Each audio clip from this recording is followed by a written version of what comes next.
Uncharted 4: A Thief's End is a third-person action-adventure game that was released on May 10, 2016 for the PlayStation 4. Developed by the now legendary Sony subsidiary Naughty Dog, the game is the conclusion to the long-running Uncharted series featuring the treasure hunter Nathan Drake. The game features stunning visuals, a great story, and some solid third-person mechanics. I got the game bundled with the regular PS4, but it also has PS4 Pro support and retails for $60. Hands down, Uncharted 4 has one of the best overall presentations I've ever seen in a game. I don't generally get too excited for visuals, but these are some of the most crisp images I've seen from a console or even a PC for that matter. Naughty Dog has always been known to push hardware, and their previous game The Last of Us was impressive. But Uncharted 4 is the first time I've been in awe of a game's visuals since the days of maybe Red Dead Redemption. It features seamless transitions from gameplay to cinematics. Cutscenes are all rendered in real time and have some of the highest quality digital actors to date. The voice acting and motion capture are just as excellent. There are a few awkward lines and animations here and there, but for the most part the performances are movie quality. Unlike so many other games in the last decade, the characters don't dip into the uncanny valley and are some of the most believable I've ever seen. Beyond just the characters, the locations are breathtaking. I can't think of a game with more picturesque views. Since the game is a controlled linear experience, lighting is pitch perfect in every scenario. The locations are varied, detailed, and surprisingly open in many cases. What impressed me the most about these sprawling vistas is the almost complete lack of visible object pop-in. I'm sure it's there somewhere, but I never noticed any level of detail changes in the distance. A smaller feature that impressed me is its lack of load times. Besides the load screen when you start the game, you could play the entire thing and never see one. Naughty Dog has a few tricks up their sleeve, like pre-rendered video clips inserted to cover up loading, but I could never tell when those happened. I know this isn't the first game to pull this off, but it's certainly the first with the kind of visual fidelity the game has. I could go on and on about the technical side to this game, but I feel like the footage should speak for itself. Check out Digital Foundry's analysis of the game if you're interested in the more nitty-gritty graphical details. Other than the visuals, the audio is also fantastic. The voice acting is great all around. I thought Troy Baker and Emily Rose did particularly good jobs as Sam and Elena Drake, respectively. The soundtrack is high quality and fits the themes of adventure well. And with the game being so tightly controlled, the music pops in and out at all the right moments. Again, I can't stress enough that this is probably the best overall presentation I've ever seen. As a PC gamer, it'll always be disappointing that it runs at a locked 30 FPS, but its consistent frame times make it a very smooth 30. There are times when I felt the motion blur along with the frame rate made some action scenes a bit jarring, but I'm nitpicking. Now I have to admit I've never played an Uncharted game. I know some would say that doesn't make me qualified to have an opinion, but really it does a wonderful job of establishing Nathan, his history, and his relationships. Though the story of the game isn't some elevated, cerebral piece of fiction, it has a solid narrative and true characters. Just like The Witcher 3, I'm sure certain things are more clear if you've played the previous installments, but the game stands on its own. It was obviously designed from the ground up to be entertaining for fans of the series and new players alike. In the game you play as Nathan Drake, a former treasure hunter who has settled down with his wife to a life of salvaging trash at the local port. The job pays the bills and uses a few of Nathan's skills, but quickly it's shown he longs for the life he used to have. The attention to detail is what makes the story so believable.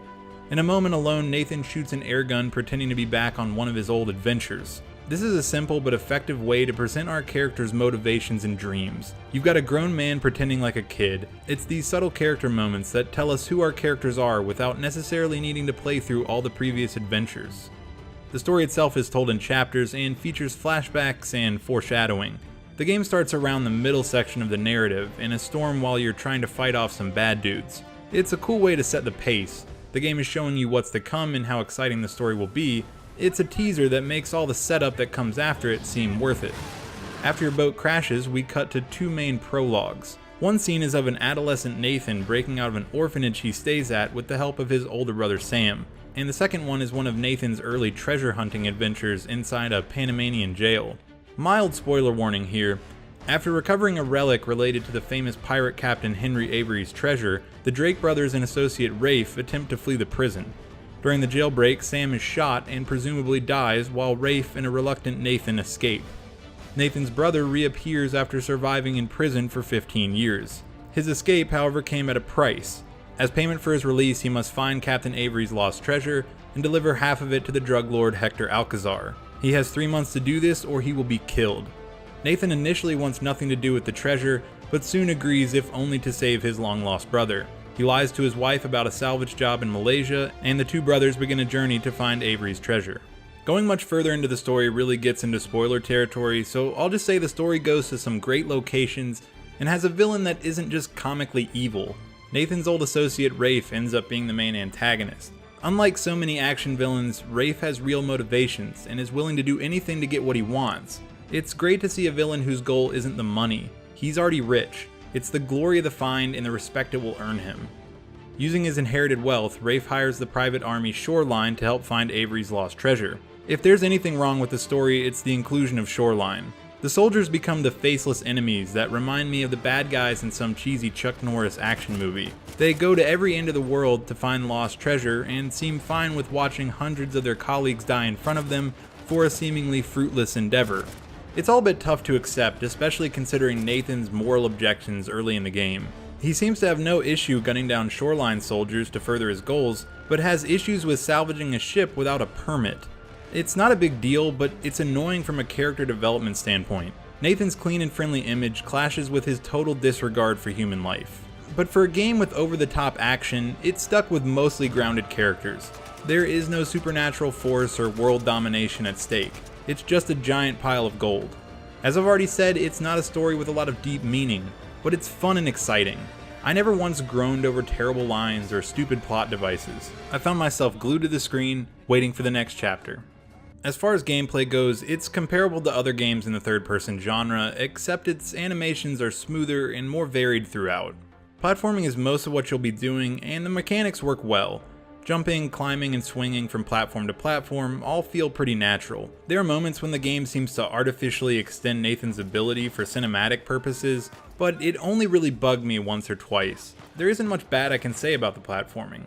I had some odd animation bugs and at least one instance of a clipping error that killed me, but for the most part the platforming is just simple and fun. Nathan's abilities may borderline superhuman, but they certainly make you feel like a modern Indiana Jones. Aside from the platforming, you'll also be doing a lot of third-person combat and some limited puzzle solving. The puzzles are decent, though the game is a bit hand-holding in giving you the explanation. Usually they just took me a matter of moments to figure out, and once you get the concept down, the challenge is gone. However, they do offer good breaks from the almost non-stop action and seem to be placed in spots that work well in the narrative. The gunplay is decent. I didn't find it particularly good or bad. It's got a simple GTA-style cover and lock-on system that we've been seeing for years. It's a solid system, but issues do arise from the pacing differences of the shooting and the platforming combined. In many cases, you'll need to be vaulting around an area to stay in cover, but the platforming isn't twitchy enough. Many times I felt like I was being held back by the controls. The ability to be stealthy is a cool addition and was implemented well into the level design, but when paired with the overtop gunplay, it doesn't sit well with me. The Last of Us had a perfect trade-off with its shooting mechanics where stealth was rewarded.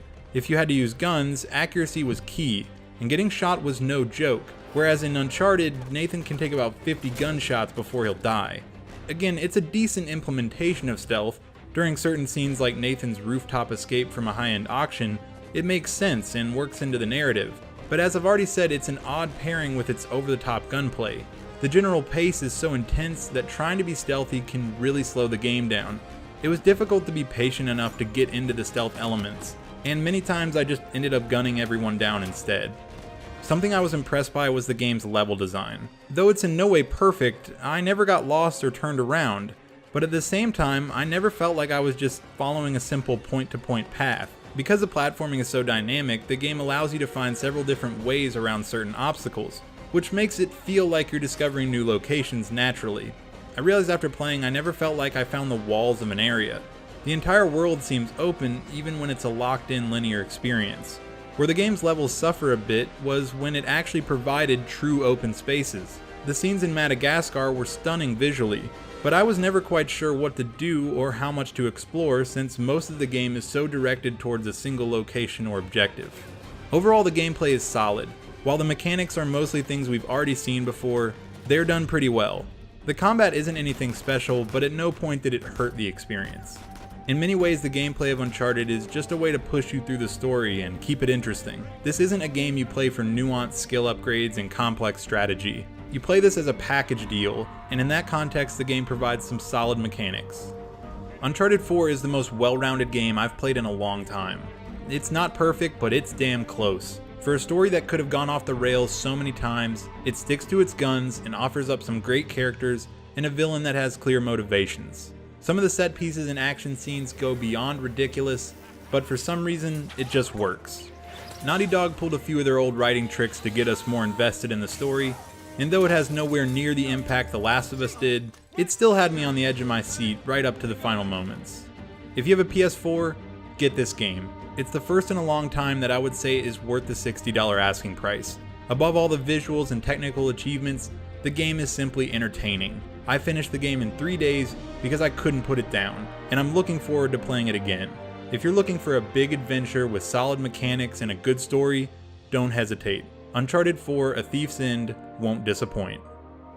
You good? Yeah. Alright, let's get out of here.